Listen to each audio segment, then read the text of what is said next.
Good morning mga kabuks, mga sir. Mag-overhaul po tayo ng brake caliper Mitsubishi Montero. Ayan o. Stock up ang preno po nito dahil kinalawang na po ang piston. Ayan.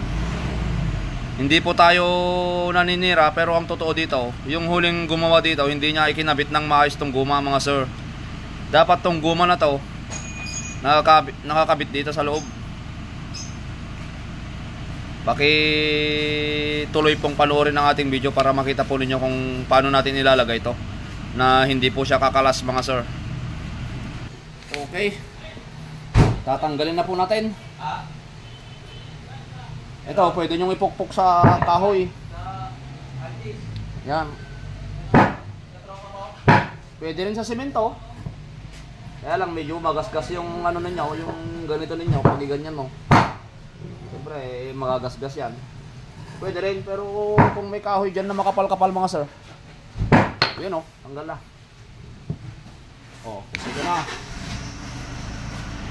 Ito na yung sinasabi ko na problema.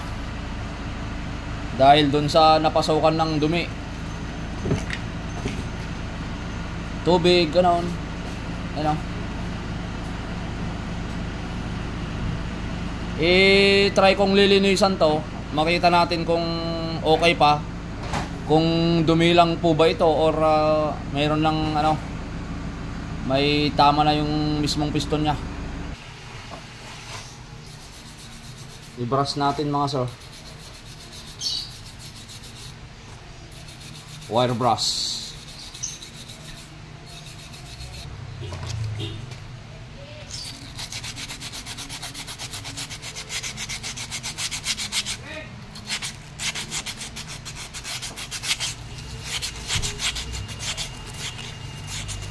Wala na, sa tingin ko hindi na po pwede ito.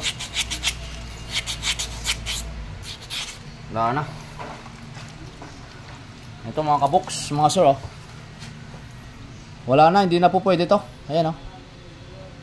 Sobrang lalim na, mga sir. Papalit na po tayo ng piston dito.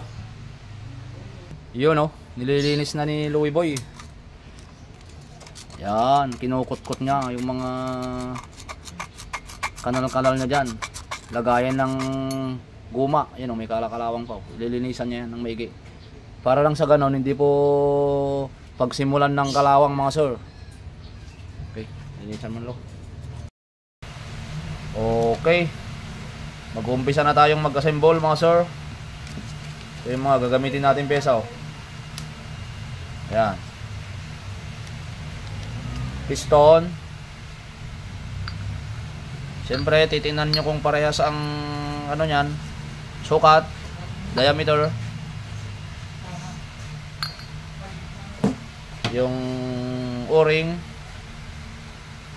kung parehas. Dahil kung hindi nyo yan may kakabit or pwedeng mapunit yan.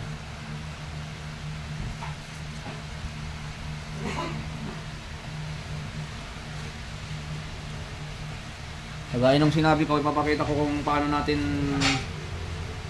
ilagay ito nang sa ganon itong guma hindi po kakalas. Nalagay muna tayo ng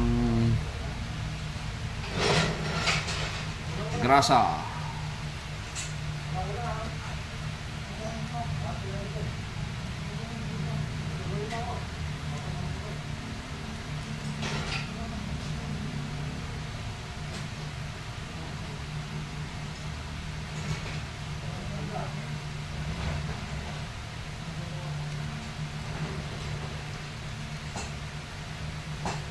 May mga kasamang grasa to.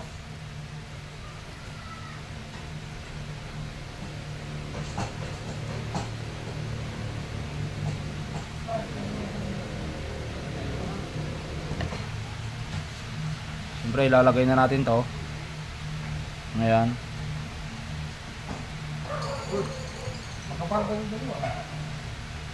Okay ba? Eh sabay papalitan yan. Isang set yun pag binili. Oh, hindi pantay ang upod. Titingnan natin yung sliding niya.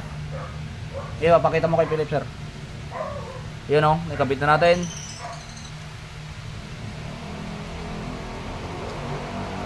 Dito po tayo sa piston tsaka itong guma. Sa mga preno po natin, meron yung ganito na may kasamang lock. Ito, walang lock to.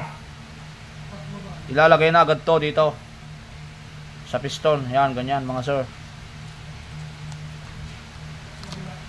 Yan. Kagaya po nung nakita nyo kanina, nakaganito na lang siya, di ba? Ganyan.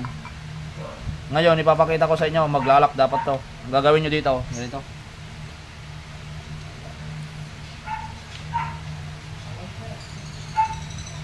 Ganyan, ibababa nyo ganyan. Ibababa. Yan o. Baba nyo ganyan. Tapos itong pinaka ano niya, itong pinaka dulo niya, ito. Yung parang pinaka bid niya. Yan.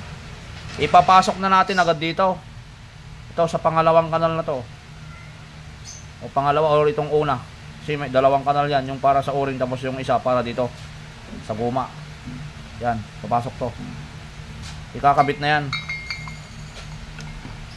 Ilalagay.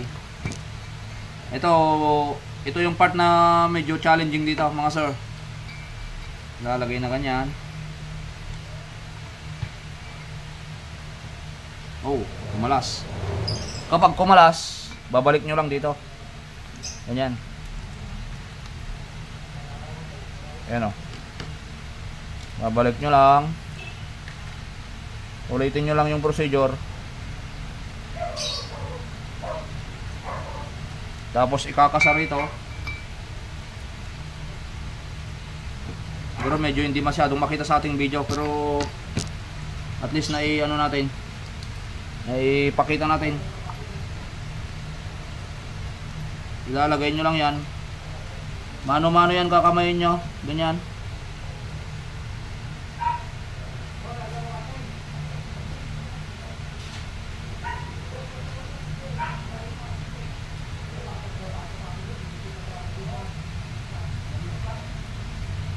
Itong medyo mahirap na part nito, paglagay nitong guma.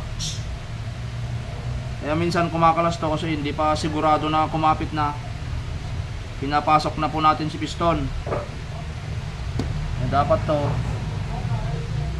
ipasok natin muna yan. Siguraduhin po natin na may pasok tong guma bago nyo tulak itong piston.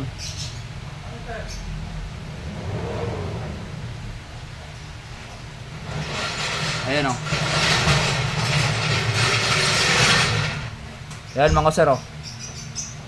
Kung titingnan po ninyo, ayan, medyo kumapit na yan. Hindi na natatanggal o. Pero hindi mo pa pwedeng hilain yan dahil matatanggal pa yan.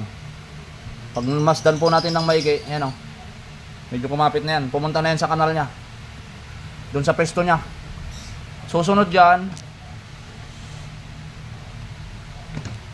hawakan mo si piston ng ganito. Ayan, sabay.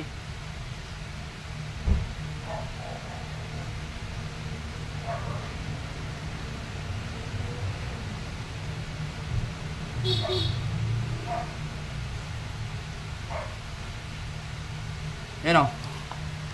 Tingnan po ninyo. Ayan o. O.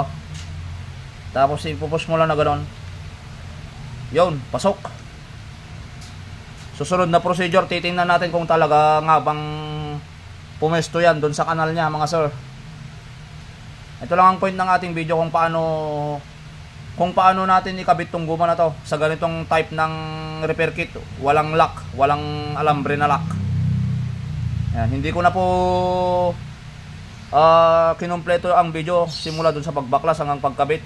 Ito ang point natin para pag nagpapagawa po kayo, titingnan po ninyo kung may ilalagay ng mekaniko or yung gumagawa itong guma ng maigi, titingnan po ninyo yan. Yan ang point natin dito sa ating video natin. Paulit-ulit ako para ma-remind po kayo. Yan. Gagawin ko dito, itataktak ko para makita natin kung ano, kung fit talaga. Taktak natin.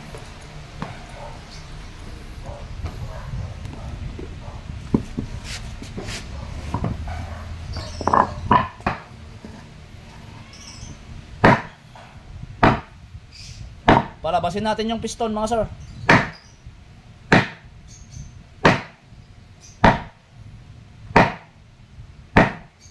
Yun. Kita nyo? Yan o. Siguro dadagdagan ko pa. Labas ko pa. Isa pa. Yan o. Yun. Mapakita lang natin. Yan. Ang kanyang guma na yan, mga sir, kahit pahilain mo yan, hindi talaga kakalas yan. Kaya sa mga nagpapagawa po dyan, i-double check po ninyo yan. Kasi kung hindi po yan mailagay sa kanyang pwesto, ang mangyayari, papasokan ng tubig, dumi, kakalawangin, masisira si piston, mag-i-stack up ang preno po ninyo. So ayun, maraming salamat po sa inyo mga kabuks, mga sir, sa patuloy po ninyong pagsuporta sa ating YouTube channel at sa ating FB page po. Sa mga customer natin dyan, shout out po sa inyo. Maraming salamat po sa inyo mga sir. Yan o, pasok natin. Yo. Sabay hilain mo. Wala, hindi talaga hindi matatanggal ng ganong kadali. Okay, sana nakatulong ating video. Please like and subscribe po. Bye bye, peace.